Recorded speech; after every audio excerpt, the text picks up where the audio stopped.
Assalamualaikum warahmatullahi wabarakatuh. Halo semuanya, perkenalkan nama aku Cahaya Gustin Pratiwi dengan NPM A1G024056. Di video kali ini aku akan memenuhi tugas dari mata kuliah Keterampilan Berbahasa Indonesia. Dan di video ini pula aku akan menjelaskan tentang praktik kepemanduan, yang dimana praktik kepemanduan ini merupakan salah satu komponen dari keterampilan berbicara. Nah, jadi kepemanduan atau pemandu adalah seseorang atau personal yang memandu seseorang atau sekelompok orang dalam rangka mengikuti suatu acara dan mengatur komunikasi di dalam acara itu. Nah, tugas pemandu itu yang lebih khusus dan operasional ditentukan oleh jenis acaranya. Acara-acara yang komunikasinya perlu dipandu oleh pemandu, yaitu seperti acara upacara resmi kegiatan pemerintahan, seperti HUT RI dan segala macam. Lalu ada acara keagamaan, misalnya peringatan 1 Muharram dan perayaan Natal. Dan ada acara upacara kebudayaan, acara pesta, dan acara kegiatan ilmiah seperti simposium. Selalu ada kegiatan sosial dan acara wisata, serta ada acara lomba atau festival. Sebagai kegiatan komunikasi, ada 2 karakteristik khas yang menandai berbicara dalam kepemanduan, yaitu yang pertama, berbicara dalam kepemanduan bertujuan untuk memandu pemahaman mitra tutur terhadap suatu objek. Nah, contohnya seperti ada acara wisata yang objeknya perlu dijelaskan oleh si pemandu, serta ada suatu objek yang perlu ditunjukkan dan dijelaskan oleh si pemandu. Nah, hal yang kedua berlaku pada acara yang pelaksanaan acaranya diatur oleh pemandu. Di dalam acara itu terdapat sebuah subjek yang komunikasinya perlu diatur, seperti misalnya pada acara siraman rohani yang ada di TV.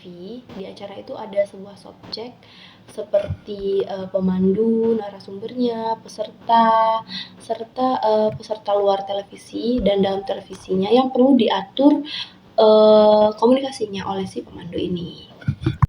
Nah, lalu apa saja metode yang digunakan dalam kepemanduan? Metodenya mencakup seperti metode naskah. Nah, metode naskah ini digunakan hanya dalam situasi yang sangat resmi, yang terikat oleh jalannya upacara resmi. Misalnya seperti di wisuda perguruan tinggi atau di upacara-upacara resmi seperti itu. Lalu ada metode hafalan. Metode hafalan ini digunakan dengan mengandalkan hafalan dalam melaksanakan tugas kepemanduan ini.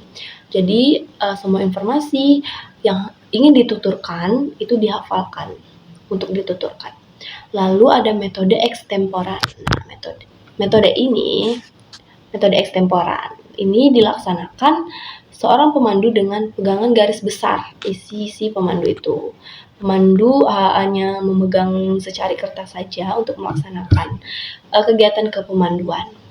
Lalu ada impromptu. Metode ini biasanya digunakan secara spontan. Biasanya digunakan juga kepada seorang pemandu yang diberikan kepercayaan secara mendadak. Jadi ia biasa memakai metode impromptu. Lalu teknik memandu itu ada 2, yaitu teknik berduet dan teknik tidak berduet. Teknik berduet ini yang dilaksanakan oleh sejumlah pemandu yang lebih dari 1. Lalu teknik tidak berduet ini adalah teknik yang dilaksanakan oleh pemandu secara individual saja. Nah, lalu apa saja sih persiapan berbicara dalam kepemanduan ini? Ada beberapa langkah yang harus disiapkan. Yang pertama itu penguasaan materi. Nah, ini meliputi mengetahui apa sih acara yang ingin dipandu, lalu materi apa saja yang ingin disiapkan, lalu kemudian menyusun mata acara atau susunan acara, dan menyusun teksnya. Lalu persiapan berikutnya yaitu persiapan penggunaan bahasa ketika akan memandu. Jadi pemandu harus menampilkan materi dan acara dengan bahasa yang bagaimana, apakah yang menarik, efektif, dan efisien, atau sebagainya. Nah, berikut ini ada beberapa contoh pemandu. dan jenis-jenisnya. Yang pertama ada pembawa acara. Biasanya pembawa acara ini terikat pada protokoler dan banyak improvisasi dalam menghantarkan acara. Dan biasanya acara yang dibawakan oleh pembawa acara ini tergolong resmi dan karakteristiknya adalah formal, serius, dan hikmat. Lalu ada Master of Ceremony atau MC adalah orang yang bertugas memandu acara dan bertanggung jawab atas kelancaran dan kesuksesan acara itu. Biasanya MC ini menuntut kreativitas dan improvisasi dan adanya dialog dengan audiens, memungkinkan dialog dengan audiens. Seperti contohnya acara resepsi pernikahan, pameran-pameran, dan banyak lainnya. Lalu ada presenter. Presenter ini adalah orang yang mempresentasikan suatu materi yang tujuannya untuk memberikan informasi kepada audiens. Memungkinkan adanya dialog juga, dan biasanya tergolong ke acara resmi dengan karakteristik acaranya yang formal dan serius. Misalnya seperti seminar, simposium, atau sebuah kongres dan sebagainya macam. Ada juga entertainer, adalah setingkat lebih tinggi dari MC karena adanya tuntutan acara yang mengharuskan seseorang menampilkan kepandaian yang lain. Acara yang dibawakan juga termasuk ke acara yang hiburan yang karakteristiknya meriah, semangat, dan emosional seperti konser musik, panggung hiburan, dan banyak lagi. Lalu ada protokol, orang yang melaksanakan tata cara dengan tata krama penghormatan dengan wicaranya. Jadi acara yang dibawakan protokol itu biasanya resmi dengan karakteristik yang formal dan serius.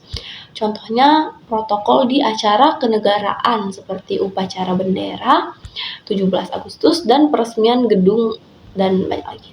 Lalu announcer adalah penyiar-penyiar radio dan televisi. Nah, kegiatannya itu di media elektronik dan tidak dipengaruhi oleh audiens.